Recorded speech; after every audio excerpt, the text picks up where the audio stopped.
औज़ुबिल्लाहि बिस्मिल्लाहिर्रहमानिर्रहीम। नाज़रीन, मैं आपको मेज़बान फ़िज़ा नाज़िर अस्वाइल अफ़सिन नाज़रीन, आज जो मैं आपको ख़बर देने वाला वो ख़बर मुझे नज़र नहीं आई। हो सकता है किसी भी लॉकर ने ये ख़बर दी हो, मगर मेरे इल्म में नहीं है, मेरी नज़र से नहीं गुजरी है। एक बहुत बड़ी तब्दीली हुई है। जैसे ईरान और सऊदी अरब के तनाज़ा थे जो हल हुए, उसके बाद जो इसराइल की जंग लगे, फ़लस्तीन तो मैं ये नहीं कहूँगा फ़लस्तीन जो लड़ रहा है, फ़लस्तीन तो जो है उसके ऊपर तो दहशतगर्दी की जा रही है। उसके बाद ये अचानक से पता नहीं क्या हो गया यूनाइटेड नेशन को, ईरान से सारी पाबंदियाँ हटा दी गई। जिन सारी पाबंदियाँ हटा दी गई, आपको अंदाज़ा है कि पाबंदियाँ हटाने के बाद ईरान एक डेवलप कंट्री है।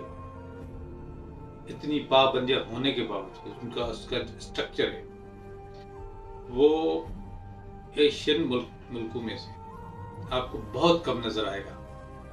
भले उसकी करेंसी गिरी हो, मगर वहाँ रोटी महंगी नहीं है, वहाँ खाने पीने की चीज़ें महंगी नहीं है, वहाँ रिहाइश महंगी नहीं है। और बहुत जो है मुसलमान जो पाकिस्तान से जाते हैं, दूसरे मुल्कों से जाते हैं, इंडिया से जाते हैं, बांग्लादेश से जाते हैं, इसके अलावा जो नॉन मुस्लिम है वो भी ईरान की टूर करने के लिए जाते हैं। ये नहीं कि टूर करने के लिए, ईरान का जो मौसम है, ईरान का जो पानी वो बहुत बेहतर है। इसके अलावा ईरान के पास जो वेपन है, ईरान के पास जो मिसाइल है, वो अब वो फरोख्त कर सकेगा। और इक़्तिसादी पाबंदी ख़त्म होने के बाद ईरान में जो ट्रेड शुरू होगी, तो आपको अंदाज़ा नहीं कि ईरान जो है वो कितना बड़ा, वैसे बड़ा कितना बड़ा मुल्क बन जाएगा। यानी कि तरक्की की हजार राहें खुल जाएगी। पाकिस्तान का हमसाया भी ईरान है, और पाकिस्तान को जो करीब पड़ता है, अगर बाय रोड ईरान के रास्ते सही तरीके से बनाए जाए तो ईरान हम 12 से 14 घंटे में पहुंच सकते हैं। ये मेरी बात आप याद रखें। अगर ट्रेन का सिस्टम हो तो हम अगर ट्रेन में सुबह बैठे तो शाम को जो कि चाय हम ईरान में पी सकते हैं। मगर ईरान की गैस पाइपलाइन उन्होंने काम कर दिया, हमने काम नहीं किया। ईरान जितने कुदरती वसाइल से माला माल है, अगर उसकी मार्केट पूरी दुनिया में हो जाएगी तो एक इनकलाब आ जाएगा ईरानी मईशत में। और उस इनकलाब के बाद जो है ईरान में कोई भी सियासतदान, आपको करप्ट सियासतदान नजर नहीं आएंगे। उनकी ये चीजें नहीं होगी कि जैसे यहाँ पर किसी का उर्स होता है तो गवर्नर आ गया, पूरी दरगाह को जो सील कर दिया। वहाँ इमाम मूसा रजा के रोज़े मुबारक पर अगर ईरान के बादशाह हाजिरी पर जाते हैं तो ज़्यादा से ज़्यादा आप रश को 10 मिनट के लिए हटाया जाता है, बाकी ज़ायरीन के लिए खुला होता है। और इतनी गाड़ी की लंबी कतारें नहीं होती, इतनी फजूल खर्चियाँ नहीं होती। आप उनका रहन सहन देखें, कोई महलात में नहीं रहते। वहाँ की बादशाह जो है, ईरान की दुनियावी भी बादशाह जो है, उसमें इतने पेचीदा मसले हैं, इतनी दुनिया से टकराव था।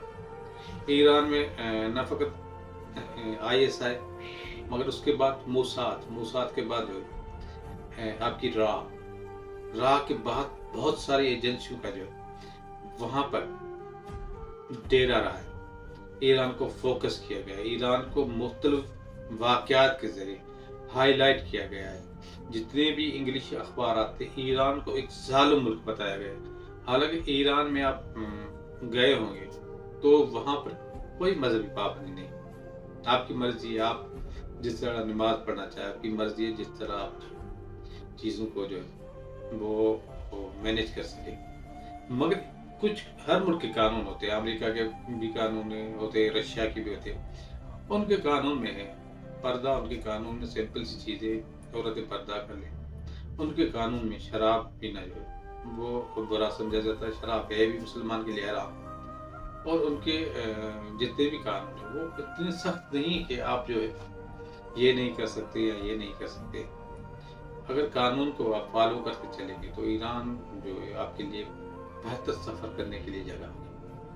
ہر سال جو لوگ جاتے ہیں 30-40 ہزار میں 12 دن 13 دن ایران میں رہ کے آ جائے، اور یہاں سے جو جتنے بھی زائرین جاتے ہیں 40-50 ہزار روپے، تو یہ تو ہمیں جو ہے لاہور سے بھی سستا پڑ رہا ہے۔ اور یقین جانے اگر روڈ بن گئے ایران میں تو پاکستانی کا مستقبل میں بہت بھلا ہوگا، بہت سارے پاکستانی ہو سکتا ہے مائگریٹ کر جائے پاکستان میں، ایران سے جو تعلقات بنا کے رکھے۔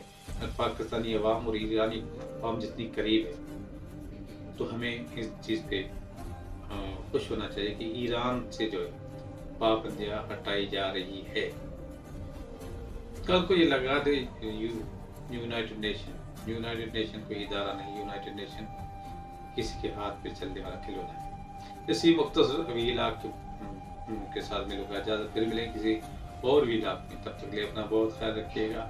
پاکستان زندہ باد۔